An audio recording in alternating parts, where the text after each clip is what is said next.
ये चूहों के पापा अपने बच्चों को बिल्ली से बचने की ट्रेनिंग दे रहे थे। अरे साला। और इधर ये बिल्ली भी अपने बच्चों को चूहा पकड़ने का ज्ञान दे रही थी। चूहे के पापा छुटकू को चूहेदान से रोटी निकालने को बोलते। छुटकू अंदर जाकर है मुझसे वही स्मार्ट। लेकिन इस चूहे की एक छोटी बिल्ली से गहरी दोस्ती थी। दोनों साथ में डांस भी करते थे।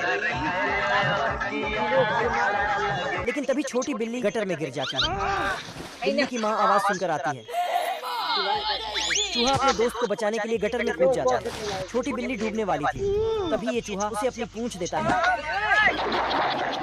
और दोनों बच जाते हैं। अब बिल्ली और चूहों में दोस्ती हो चुकी थी। तभी बिल्ली को याद आता कि एक बार चूहे ने इसकी आंख में हमला किया था, तो ये भी अपना बदला लेने लगती है और चूहे बिल्ली में फिर लड़ाई हो जाता है।